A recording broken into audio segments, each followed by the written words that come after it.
Well, at the national level for president, I think it's going to be the economy, unless some other issue comes to the fore.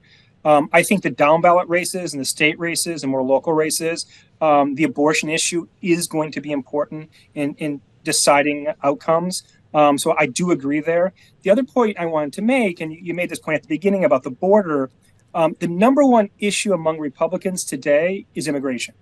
And so while it might not galvanize Americans in general, it definitely energizes the Republican base and makes a complete sense, the initiative today in Congress to have that as some sort of a demand in any sort of deal. How does that compare? As you said, it makes sense to tie something on the border to Ukraine funding.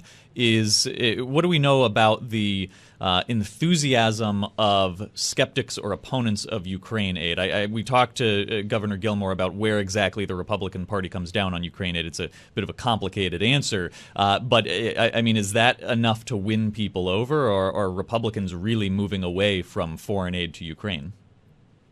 Well, at this point, Americans in general are more isolationist than they were a generation ago, and Republicans especially so. That said, I wouldn't say it's a galvanizing issue.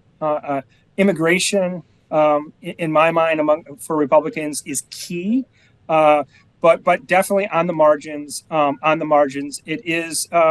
It is a change, right? It is a change relative to a generation and a half ago. It goes towards the Israel conflict as well, and Gaza. Now, it's not much as Republicans, more Democrats, but the younger generation is less interventionist than older generations. So just to expand on the idea of public sentiment around Israel and its war with Hamas, it feels like there is more pressure, especially in certain portions of the Democratic Party, for humanitarian considerations to begin trumping that of Israel's objectives in trouncing Hamas. Is that reflected in public sentiment? Is there a shift underway in terms of support for Israel?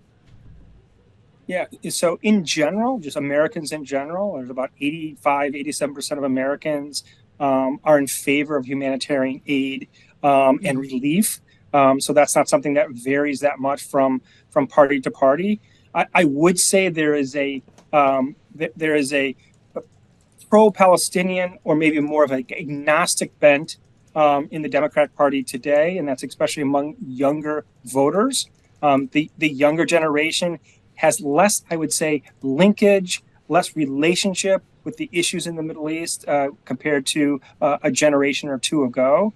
And that definitely is manifesting itself today in public opinion.